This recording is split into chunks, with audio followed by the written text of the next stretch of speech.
Bonjour, on répond aujourd'hui à la question 9, c'est bien elle, de notre Master Quiz de l'Avent. Une question histoire, littérature, mythologie, niveau amateur. Au 19e siècle, en France, comment s'appelaient les courtisanes qui s'inondaient de fragrances puissantes et enivrantes? Étaient-ce les pétroleuses, les muscadines ou les cocottes? Et il s'agissait bien des cocottes. Alors les cocottes, également appelées les lionnes, les biches, les grandes horizontales, les demi-mondaines, étaient ces courtisanes de la fin du 19e siècle et début du 20e siècle qui vivaient de leur charme et se faisaient entretenir par les bourgeois et parfois même par les têtes couronnées. Alors généralement, elles étaient issues de milieux plutôt modestes et elles s'étaient élevées par leur beauté, par leur talent, car en général, plus que de simples prostituées, c'était également des artistes ou des chanteuses, des danseuses ou des actrices. C'était elles qui choisissaient leurs amants, c'était elles qui fixaient leurs tarifs.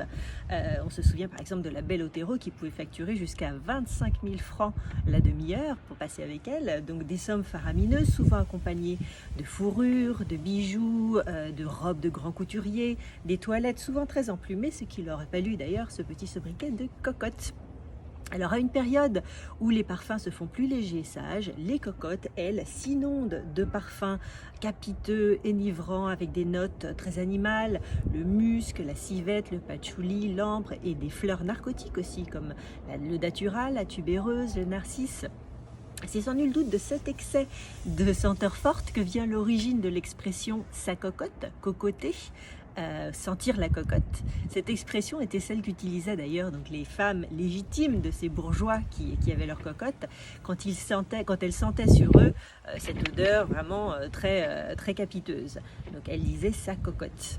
On dit d'ailleurs que les châles de pashmina de l'époque que ces bourgeois offraient le plus souvent à leur cocotte embaumaient le patchouli parce que c'était des châles qui venaient d'Inde et pendant leur trajet en bateau, ils étaient enveloppés de feuilles de patchouli afin de ne pas souffrir de l'attaque des mites. Alors c'était un antimite naturel certes, mais au parfum peu discret. Alors si leur règne s'achève au début de la Première Guerre mondiale, certaines de ces cocottes sont vraiment restées dans l'histoire et ont marqué l'histoire. C'est le cas de la belle Otero, de Mata Hari, de la Goulue, de Cléo de Mérodéo. Et ce qui est intéressant de voir, c'est qu'il y a d'ailleurs une marque de parfum niche qui s'appelle Jardin d'écrivain, qui a lancé une collection qui rend hommage à 3 de ces personnalités, de ces femmes. Et c'est vraiment très intéressant de voir comment elles ont été interprétées. Donc vous avez la belle Otero, vous avez la Castiglione et vous avez Mademoiselle Cléo. Voilà pour les cocottes. Je vous retrouve demain pour la réponse à la question 10 de notre Master Quiz de l'Avent. Salutations parfumées!